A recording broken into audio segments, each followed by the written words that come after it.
Y comenzamos. Buenos días, vamos a comenzar. Vamos a continuar resolviendo los ejercicios del libro de Hillman y Garrison de anillo de funciones continuas. Vamos a resolver el siguiente problema, titulado filtros e ideales. ¿Ok? Entonces, para ello vamos a definir varios conceptos, varios conjuntitos. Los vamos a nombrar de una forma, denotar de una manera adecuada y vamos a ver algunas propiedades de ellos. ¿Va? Bueno, pues empezamos. Y para cada epsilon mayor que 0 y para cada función continua acotada, vamos a tomar una continua acotada, vamos a definir el siguiente conjunto. Definimos E epsilon F. ¿Y eso qué es? Es simplemente la imagen inversa del intervalo cerrado menos epsilon, epsilon bajo F. O sea, es el conjunto de puntos cuyo valor absoluto de f de x es menor o igual a epsilon. Entonces, lo que estamos haciendo es introducir nueva notación para describir a este conjunto. Eso es lo que se está haciendo. ¿Quién es este conjunto? Es epsilon F, ¿no? Simplemente. Y más notación. Definimos C asterisco X como el conjunto de todos los E epsilon F, tal que F está en las continuas acotadas y epsilon es un número mayor que 0. O sea, vamos a pensar en todos los conjuntos, vamos a meter en una bolsa a todos los conjuntos que son de esta forma, a los E epsilon F, ¿ok? Bueno, primer propiedad que satisfacen estos conjuntos. Algo que es fácil de probar y que lo vamos a hacer ahorita es que ZX, o sea, el conjunto de los nulos de X, coincide con ese asterisco X. Vamos a hacer la demostración. Son conjuntos, entonces, ¿cómo lo hacemos? Pues vamos a probar la doble contención, ¿verdad? Tomemos un punto en ZX, fijo por arbitrario. Si tomamos un punto H en ZX, ¿cómo es ese conjunto? Puede existir una G continua y sin pérdida de general, podemos suponer acotada, con la propiedad de que H es igual a los ceros del conjunto G. Ahora, vamos a notar lo siguiente, vamos a ver las siguientes igualdades. Nota lo siguiente, ZG, o sea, los ceros de G, por definición, ¿quién es? Son todos los puntos X en X, tal que G de X es igual a 0, ¿no? Y eso es por mera definición de un conjunto nulo. Ahora, que G de X sea igual a 0, es lo mismo a pedir que el valor absoluto de G de X sea igual a 0. Entonces, estos dos conjuntos, ¿qué va a pasar? Pues coinciden, ¿verdad?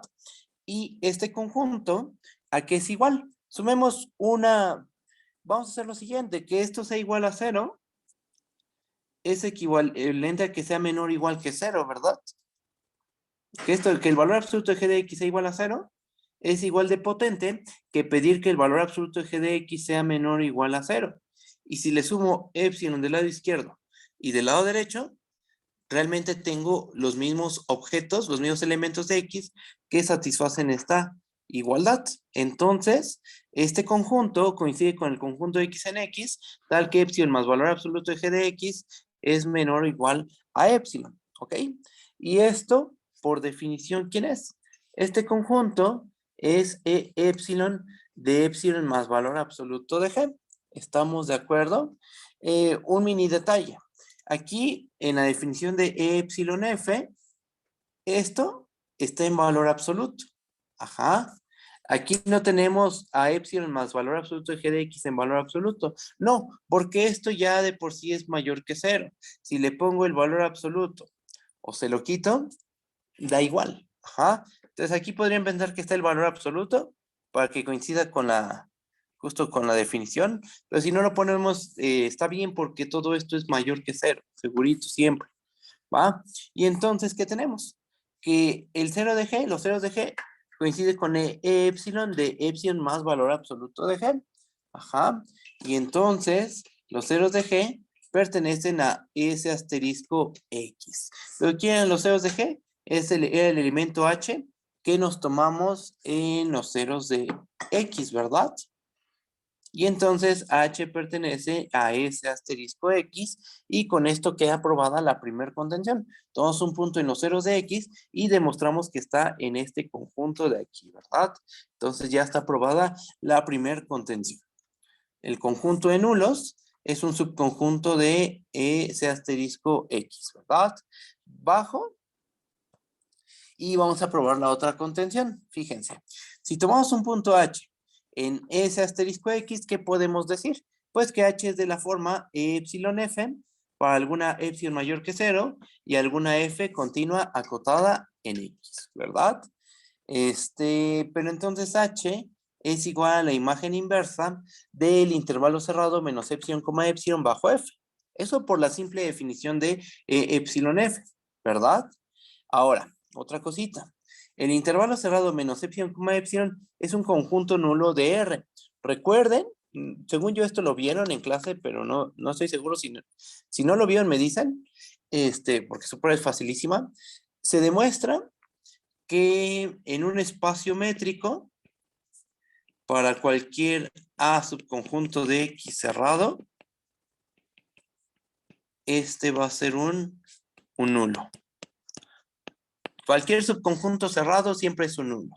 Y básicamente es consecuencia de que tenemos la función distancia de un punto a un conjunto. Y esta tiene la virtud de que se va a anular si solo si X pertenece en la cerradura de A. Pero si este conjunto si el conjunto A es cerrado, eso lo que nos está diciendo es que la distancia de un punto a un conjunto es 0, si solo si te encuentras en el conjunto A. O sea, A es un nulo, ¿no? Cualquier cerrado termina siendo un nulo, consecuencia de que tenemos esa función en un espacio métrico. ¿Eso lo vieron? Bueno, ustedes me dicen, ¿eh? Sí, sí lo Entonces, vimos. ok, perfecto. Entonces, este intervalo pues es un nulo de R. La imagen inversa de nulos es un nulo. Entonces, este va a ser un nulo en X. Y entonces, ¿quién es? Este es H. Entonces, H resulta ser un nulo en X y tenemos que H pertenece a los ceros de X. Por lo cual, tenemos esta contención. Y entonces, resulta que ese asterisco X es igual a los ceros del conjunto X. Esos dos conjuntos coinciden. ¿Va? Bajo. Y entonces, bueno, de principio uno podría pensar que no estamos estudiando algo nuevo, realmente, porque al final de cuentas, estos conjuntos que definimos, los que están en esta bolsa, son los mismos que los conjuntos nulos de X, y esos ya se estudiaron. Bueno, ya se trabajaron en el primer capítulo, pero este enfoque va a ser interesante. Verlo de esta manera sí nos va a ayudar a concluir cosas. Fíjense. Ahora, vamos a hacer lo siguiente. Y vamos a tomarnos, en vez de tomarnos a todo C asterisco X, vamos a tomarnos un subconjunto de C asterisco X. No necesariamente un ideal, ¿eh? Y no necesariamente es un ideal. ¿Ok? Entonces, bueno, si epsilon es mayor que 0, simplemente es un subconjunto de C asterisco. ¿Va? Ahora sí, si epsilon es mayor que 0, definimos E epsilon I como el conjunto de todos los E epsilon F, tal que F pertenece en I, y epsilon resulta ser mayor que 0. ¿Ok? Ah, bueno, no. Aquí déjenme le quito esto. Listo. Ahora sí. Con eso. Son los E epsilon F, tal que F pertenece en I. ¿Ok? Y el inciso B. Definimos a EI como la unión de todos los E epsilon I, corriendo epsilon en todos los números mayores que 0. ¿Ok?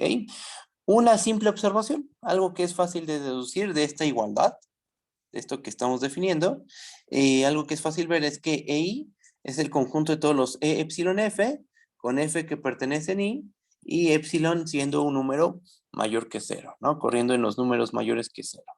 Bajo. Y entonces, bueno, primero definimos este conjunto, ¿no? E epsilon I, donde I es un subconjunto de este asterisco. Estamos metiendo en una bolsa a todas las imágenes inversas de menos epsilon, epsilon, donde F se mueve en I, ¿no? Eso es lo que estamos definiendo aquí arribita, este conjunto. Estos son nulos, por lo que vimos arriba, ¿verdad? Y después dejamos correr a epsilon y obtenemos a EI, que es la unión de todos estos conjuntos, ¿verdad? Bajo. Y vamos a definir ahora otro conjunto más. Tomamos F, subconjunto de ZX, o sea, un conjunto de nulos, el cual no necesariamente es un Z-filtro, ¿ok? F no necesariamente es un Z-filtro, simplemente es un subconjunto de los nulos de X. Y tomamos un epsilon mayor que 0. Vamos a definir los siguientes conjuntos. definimos E epsilon F con esta rayita como el conjunto de continuas acotadas con la propiedad de que E epsilon F pertenece en el conjunto F. ¿Ok? E inciso B, definimos a EF con esta rayita como el conjunto de continuas acotadas, tales que para cada epsilon mayor que 0, E epsilon F pertenece en F. ¿Ok? Entonces definimos esos dos conjuntos.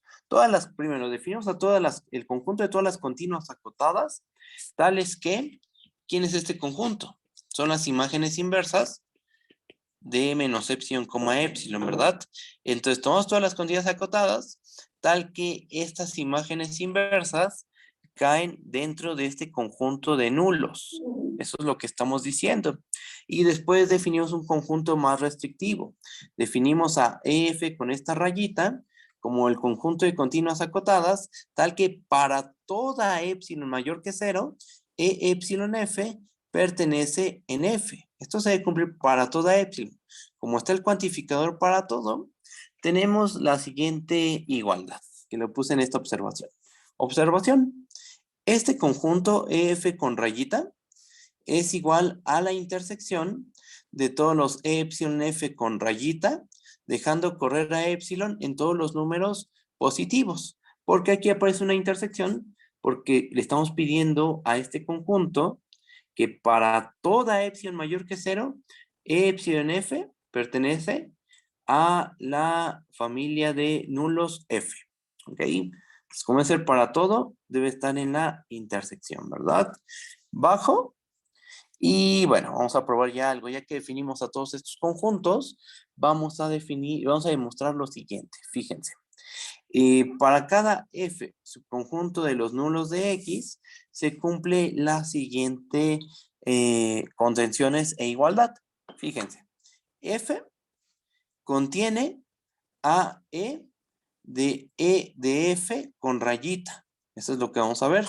Y este conjunto, E de EF con rayita, es igual a la unión del conjunto de todos los E epsilon F, tal que E delta F pertenece en F para cada delta mayor que 0 y epsilon corriendo en todos los números positivos. ¿Ok? O sea, ¿quién es este conjunto? Bueno, vamos a ver este de aquí. Este es el conjunto de todos los E epsilon F. Ajá. ¿Qué propiedad tienen? Tienen la propiedad de que para cada delta mayor que 0, E delta F pertenece a la familia F. ¿Ok? Y la epsilon la dejamos correr en el conjunto de números positivos. Ajá. Sí está bien que aquí haya una delta y aquí haya una epsilon. No es un error. Así es esto. Lo que estamos pidiendo es que para cada delta, este tipo de conjuntos, para cada delta mayor que 0, estos conjuntos pertenezcan a la familia F. ¿Ok? Y bueno, entonces vamos a empezar con la demostración. Hay dos cosas que hacer. Probar una contención, que es esta, y después demostrar esta igualdad, que aquí está. Entonces, vamos a empezar con la contención. ¿Ok? Vamos a tomarnos un elemento aquí, en este conjunto, en E de F con rayita, y vamos a demostrar que está en la familia de nulos F. ¿Va? Entonces empezamos. Tomamos un H que pertenece en E de F con rayita. ¿Y eso qué significa? ¿Qué significa que H esté en este conjunto? Bueno, pues por definición de E, ¿qué podemos decir? Que existe una epsilon mayor que 0, tal que H se ve como E epsilon F y F pertenece a EF con rayita. Recuerden que la definición del conjunto E de cierto, y de subconjunto de ese asterisco, ahí apareció un existe. Es más, voy a subir tanto para recordarlo. Aquí está. Tomamos un subconjunto de este asterisco y definimos a EI como la unión de los E epsilon I con epsilon mayor que 0. Ajá. O en base a nuestra observación, sabemos que EI es el conjunto de los E epsilon F, tal que F está en I y epsilon es mayor que 0. Ajá. Entonces, ya en nuestro problema, ¿quién es I? Es EF con rayita. Ajá. Bajo. Y es F con rayita, ¿verdad? Entonces, H debe ser de esta forma y F debe pertenecer aquí, ¿verdad? ¿Eso qué implica? ¿Qué significa que F pertenezca en EF con raya? ¿Eso qué quiere decir? Bueno, por la definición de EF con raya, tenemos que para cada delta mayor que cero, E delta F pertenece en F. Esto es para cada delta positiva. Ajá. Bueno, en particular, esto se va a satisfacer si tomamos delta igual a epsilon. Esta epsilon que sabemos que existe. Ajá. Entonces, si tomamos delta igual a epsilon, ¿qué se tiene? Que E epsilon F pertenece a nuestro conjunto de nulos, pero ¿quién es E epsilon F? Es H, ¿verdad? Entonces terminamos viendo que H pertenece a F. Ajá. Y eso es lo que queríamos demostrar. Tomamos un elemento en E de EF con rayita y terminamos demostrando que ese elemento está en la familia de nulos F.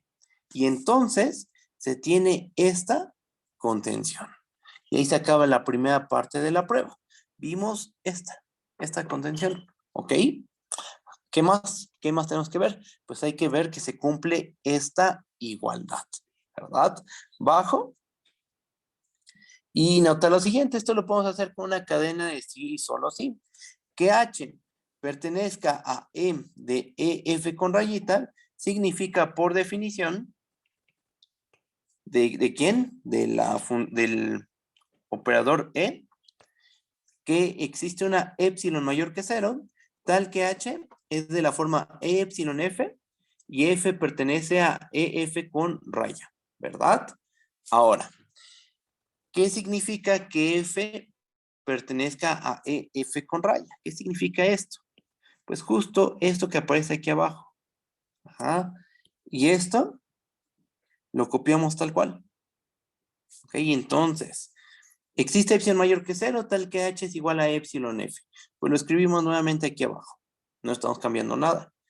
Que F pertenezca a EF con raya significa que para cada delta mayor que cero, E delta F pertenece en F, por simple definición de EF con raya, ¿no? De E raya. Ahora, ¿qué más? Bueno, pues esto lo podemos escribir de la siguiente forma. Aquí hice un mini cambio, nada más. Este y este los intercambié de posición.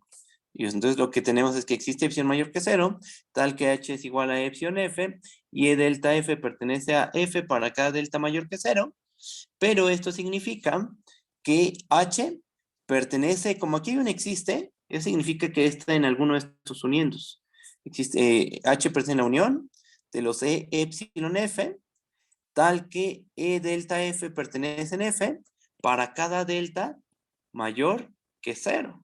Ajá. Entonces H termina estando en esta unión, pero eso es justo lo que queríamos demostrar. Y se vale la ida y el regreso, ¿no? Porque simplemente estamos desarrollando la definición de y E con raya. Ajá. Entonces, ¿qué tenemos? Pues que estos dos conjuntos, E de raya de F, y este otro conjunto, la unión de los E epsilon F, con tal que E delta F pertenece en F para cada delta mayor que cero, y epsilon siendo algún número positivo, son conjuntos iguales. ¿Ok? ¿Está bien? ¿Sí? Bajo. Y aquí una observación. Aquí probamos que se cumple esta contención, ¿verdad? Pero ocurre que esa contención, uno podría pensar a lo mejor que se da se puede dar la igualdad, ajá, pero no necesariamente. Esa contención puede ser propia y voy a dar un ejemplo parcial. Lo digo parcial porque nada más digo con qué espacio hay que trabajar, pero no hago la cuentita. Entonces, observación, la contención puede ser propia, incluso si F es un Z-filtro. O sea, incluso si a F le pedimos ser un Z-filtro, no solo ser un conjunto de nulos, sino ser un Z-filtro, tener una estructura más fuerte. Aún pidiendo eso, no se satisface la igualdad. Y va el ejemplo. Tomamos a X como el conjunto de los números reales con su topología usual. Y tomamos a F como todos los ceros de F que tienen la propiedad de contener a 0. 0 pertenece a ZF y F es una continua acotada. ¿Ok? Entonces, ¿qué es lo que hay que hacer? Pues queremos ver que la contención es propia, ¿no? Queremos ver que se satisface esta contención, pero propia, ¿no? F se queda contenido en E de E raya de F, ¿verdad? Bueno, entonces lo que hay que hacer es exhibir un elemento de F que no se encuentra en E de E raya de F, pero para ello valdría la pena describir cómo es este conjunto. Por lo que probamos, sabemos que este conjunto es igual a esto. ¿Ah? Entonces, algo que queda como un ejercicio para ustedes, pues sería describir a este o a este de una manera simple. Y ya de ahí proponer un elemento de F que no se encuentra aquí, para ver que realmente la contención es propia, ¿vale? Pero bueno, eso lo dejo así. Al rato viene un ejemplo similar, con bueno, vamos a definir algo, y viene un ejemplo como dual a este, y ese sí lo vamos a hacer completamente. Ajá, lo quise dar como ejercicio, y el otro sí lo voy a hacer completamente, no todos los pasitos. Pero ahorita llegamos a eso. Bajo, y ahora vamos a una definición. Vamos a darle un nombre a aquellos subconjuntos que sí satisfacen la igualdad de arriba. Bueno, sabemos que aquí siempre está una contención, ¿verdad? Pero vamos a darle un nombre a los subconjuntos de ZX para los cuales aquí sí tenemos una igualdad. ¿Ok? Bajo y vamos a darle el nombre. Eso sí, le vamos a pedir una condición fuerte a esos subconjuntos de nulos. Vamos a pedirles que sean un Z-filtro, ¿va? Definición. Sea F un Z-filtro en X. Decimos que F es un E-filtro si sucede lo siguiente. Si E de E raya de F es igual a F, ¿ok? Entonces, para que un subconjunto de los nulos sea un E-filtro, debe cumplir ser un Z-filtro, o sea, debe ser cerrado bajo intersecciones finitas, bajo superconjuntos dentro de ZX, debe ser distinto del vacío y no debe tener al vacío, ¿verdad? Entonces, es un Z-filtro y debe satisfacer esta igualdad. Cumple esas dos condiciones, entonces F es un E-filtro, ¿ok? Bueno, algunas observaciones respecto a esta definición. Yo aquí tendría que haberle puesto observaciones, ¿no? Observación. Voy a bajar esto tantito.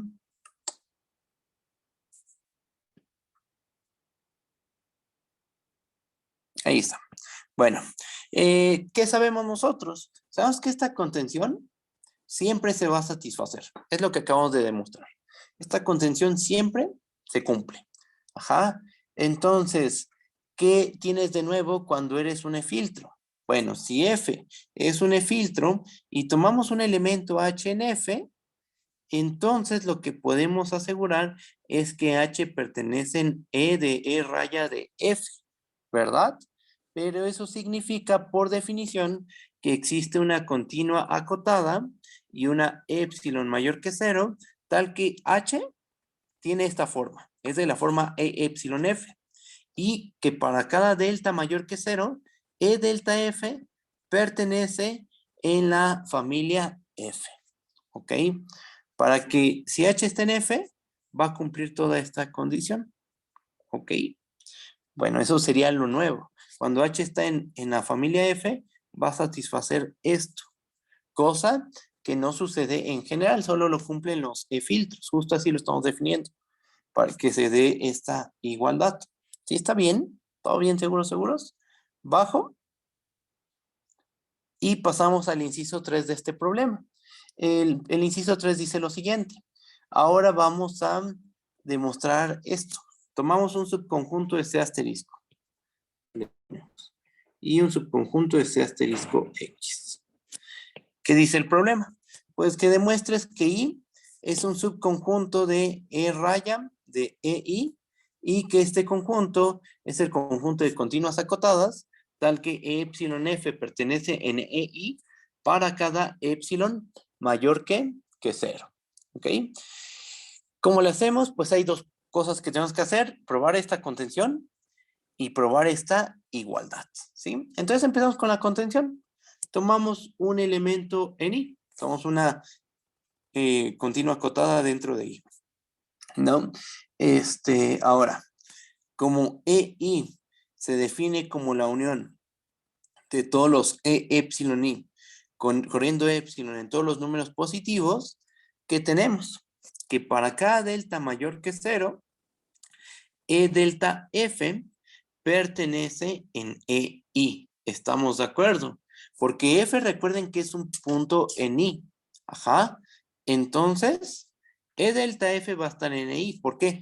Porque EI es la unión de todos estos conjuntos. ¿Sí? Bueno, pero ¿esto qué nos está diciendo? Que E delta F pertenezca en EI para cada delta mayor que 0, nos dice que la F pertenece en E raya de EI. Eso es lo que nos está diciendo. Recuerden que E raya de F, en general de un conjunto F de nulos, se definía como la intersección de todos los E raya epsilon F con epsilon mayor que 0. O sea, son todas las funciones, son todas las Fs continuas acotadas, tales que, si lo puse bien, a ver, permítanme, creo que ahí me equivoqué en la anotación. Ah, no, sí, está bien, sí, está bien, sí. Sí, son todas las continuas acotadas, tales que epsilon F pertenece en F para cada epsilon mayor que 0. Aquí es el cuantificador para todo. Ajá, así se definió este conjunto. Entonces, como para cada delta mayor que 0, E delta F pertenece en EI, eso lo que nos está diciendo es que F pertenece en E raya de EI. Aquí quien juega el papel de la F en la definición es EI ahora. Ajá, sí está bien. Sí. Y entonces, ¿esto qué muestra? Pues muestra la contención que queríamos, ¿no? Tomamos un punto en I y demostramos que está en este conjunto. Entonces, se tiene esta contención. Y bueno, ya probamos esta contención, ya queda demostrada. Ahora faltaría ver esta igualdad. Esta igualdad la vamos a hacer con una cadena de sí y solo sí. ¿Va? Fíjense. ¿Qué significa? Que F pertenezca a E raya de EI. ¿Qué significa eso? Pues por definición, simplemente, esto lo que nos está diciendo es que para cada delta mayor que 0, E delta F pertenece en EI, ¿verdad? Por simple definición. Ahora, ¿esto qué significa? Esto quiere decir, esto es sí y solo si F pertenece a este conjunto. Esta condición básicamente es la de aquí. Ajá, fíjense, está en el conjunto de continuas acotadas, tales que E epsilon F pertenece en EI para cada epsilon mayor que 0. Esto y esto es lo mismo, ¿no? Ahí uno dice epsilon y otro delta. Sí, pero es para todo. Ajá, para todo número positivo. Entonces realmente es la misma condición. Y entonces que F cumpla esto es equivalente a que cumpla esto. Pero eso quiere decir que F está en este conjunto. Y todo en base a una cadena de sí y solo sí. Y entonces lo que tenemos es que E raya de EI es igual a este conjunto. El conjunto de continuas acotadas, tal que E epsilon F está en EI para cada epsilon mayor que 0. ¿Ok? Bueno, entonces ya probamos el inciso 3. Pero aquí vamos a hacer una observación, que es lo que les decía, es algo dual a lo que se vio en 2. Vamos a ver que esta contención puede ser propia. Incluso si ahí le pedimos qué cosa. Incluso si ahí le pedimos que sea un ideal en C asterisco. Fíjense. La contención puede ser propia, incluso si es un ideal en C asterisco X. ¿Va? Este ejemplo sí lo vamos a desarrollar. Sí lo hice con cuidado El otro quise dejarlo como ejercicio, así que bueno, vamos a hacerlo. Definimos ahí como el siguiente conjunto. Vamos a considerar ahí como el conjunto de continuas acotadas en R, o sea, X es R en este ejemplo. Ajá. Entonces el conjunto de continuas acotadas en R, tales que la función f, nuestra f se anula en una vecindad de 0. Son todas las funciones continuas acotadas de R con la propiedad de que se van a anular en una vecindad de 0. Aquí hay toda una vecindad donde la función se anula, después a lo mejor sube, baja y es acotada, ¿no? Y lo mismo acá. Sube, baja y se mantiene acotada. ¿Ok? En toda una vecindad se anula. Entonces, ¿quién no está ahí? ¿Quién no está en I? Por ejemplo, en I no se va a encontrar la identidad. Estamos de acuerdo. Porque la identidad solo se anula en 0. No se anula en toda una vecindad de 0. ¿Quién tampoco va a estar? Tampoco va a estar arcotangente, porque arcotangente solo se anula en 0, ¿verdad? Bueno, ¿quién sí va a estar?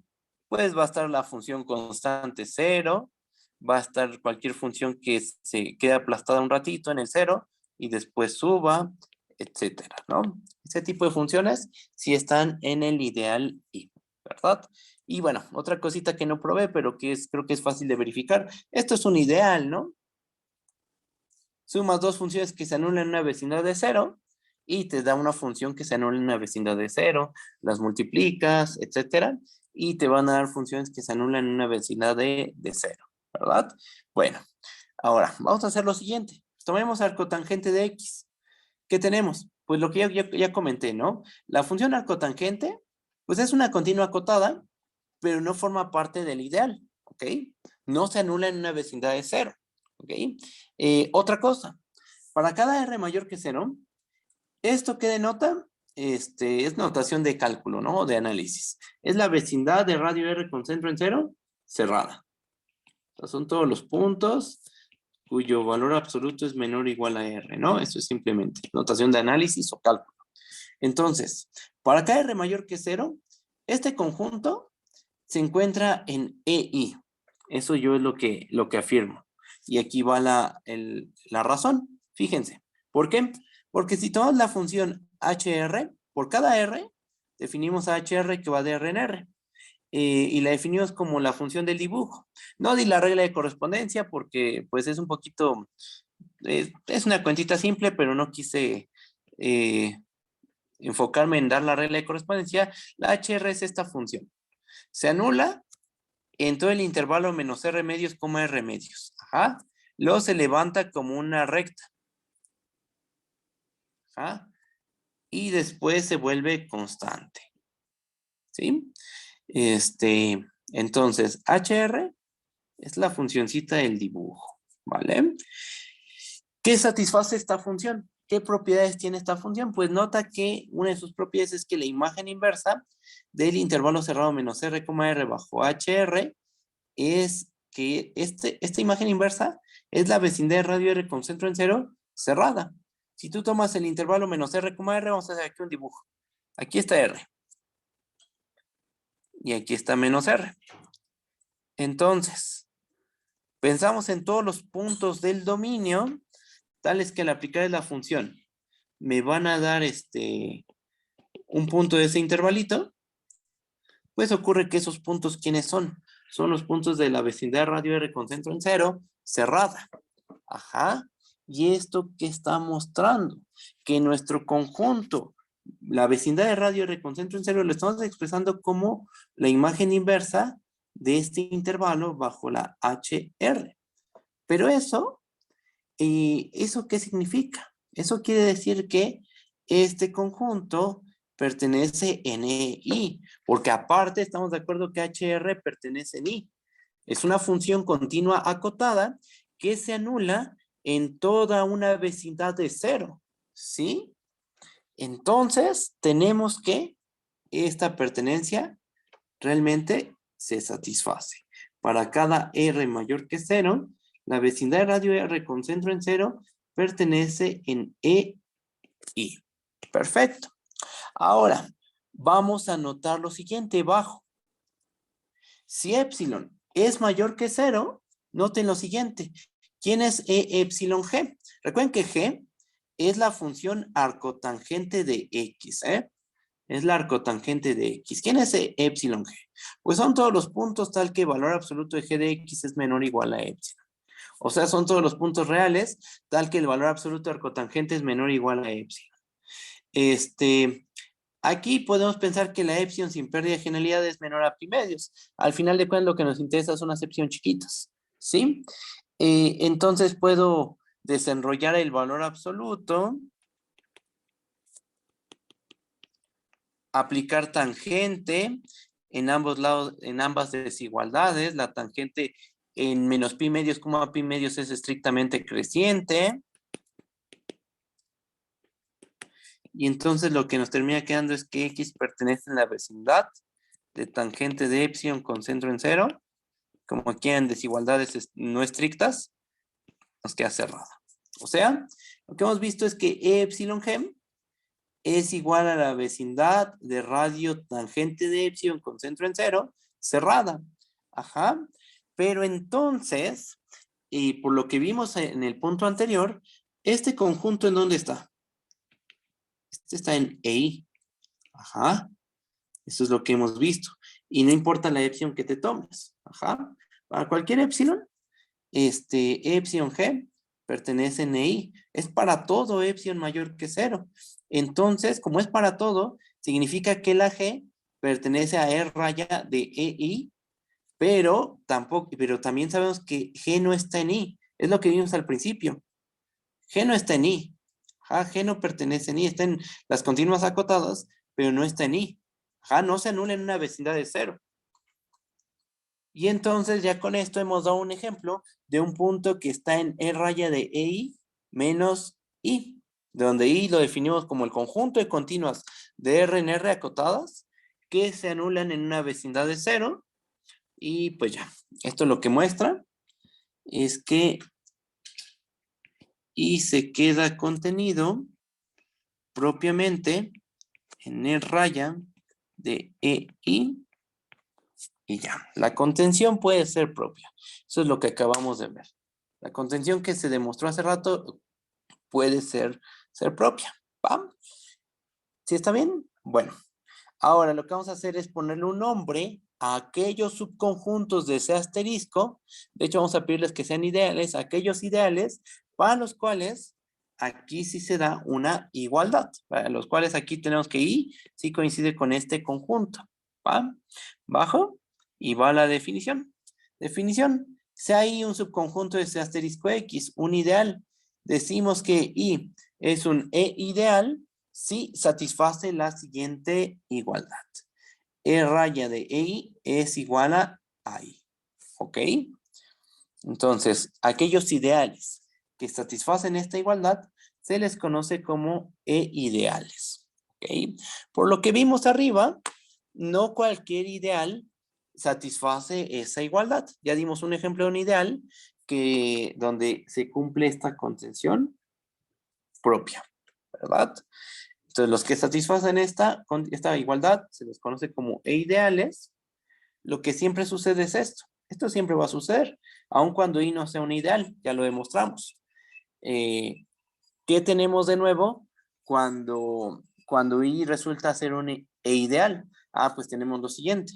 Si I es un E ideal, entonces que F pertenezca en I es equivalente a que para cada delta mayor que 0, E delta F pertenece en E I. ¿Ok?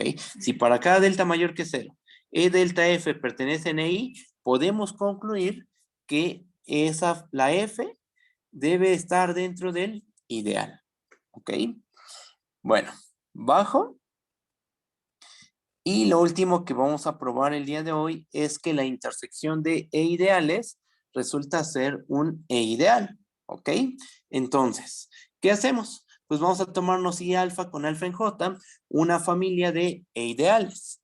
Vamos a tomar ahí como la intersección de todos los I alfa con alfa que pertenecen a J. ¿Qué queremos probar? Queremos probar que I es un E ideal, ¿verdad? ¿Pero eso qué significa? Significa ver que I es igual a E raya de EI. ¿Ok? Hay una contención que siempre se satisface. siempre I se queda contenido en este conjunto. Entonces, lo que tenemos que ver, lo que nos basta probar, es esta contención. Por lo cual vamos a tomar una F en E raya de EI. ¿Eso qué significa? Eso implica que para cada delta mayor que 0, E delta F pertenece en EI, ¿verdad? Por la definición de E raya. ¿Ok? Para cada delta mayor que 0, E delta F pertenece en EI. Ahora, una observación. ¿Cómo se compara EI con I alfa? Con EI alfa. Pues como I es un subconjunto de I alfa, es fácil verificar que EI se queda contenido en EI alfa. Ajá. ¿Y esto en qué nos va a ayudar? Pues de esta contención y de este para todo, podemos asegurar que para toda alfa mayor que 0, se satisface lo siguiente. Perdón. Esta contención se satisface para toda alfa en J. Y en base a eso, podemos concluir que para cada alfa en J se satisface lo siguiente. Para cada delta mayor que 0, E delta F pertenece en EI alfa, ¿verdad? Por esto, por este para todo y esta pertenencia, ¿verdad? Y por hipótesis, ¿nosotros qué sabemos? Por hipótesis, nosotros sabemos que cada uno de los I alfa es una familia de E ideales. Entonces, si para cada delta mayor que 0, E delta F pertenece en EI alfa, y esto es para cada alfa en J, podemos concluir que para cada alfa en J, F pertenece en I alfa. Ajá, pero entonces F está en la intersección de todos los I alfa con alfa que pertenece en J. Ajá. ¿Qué tenemos entonces? Que cualquier punto aquí pertenece en esta intersección y entonces lo que hemos demostrado es que se satisface esta contención. Y la otra siempre se da, ¿verdad? Entonces ya tenemos la igualdad y se concluye que pues I, definido como esta intersección, es realmente un E ideal. ¿Ok? ¿Sí está bien? ¿Todo bien, seguros? Bueno, yo creo que hasta aquí le dejamos. Continuamos el próximo viernes con todo esto de los E-filtros y los E-ideales. Como les dije, este problema es largo. Ahorita como que dimos varias definiciones, algunas pruebitas bastante sencillas. Ya lo que viene pues es un poquito más complejo. Aún así tampoco es tan complicado, creo yo. Y ojalá y logremos acabar este problema el viernes. Y el mismo viernes les dejo sus ejercicios para exponer.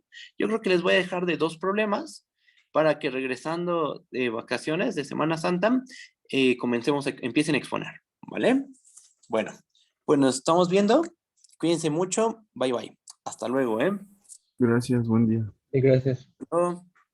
Nos vemos.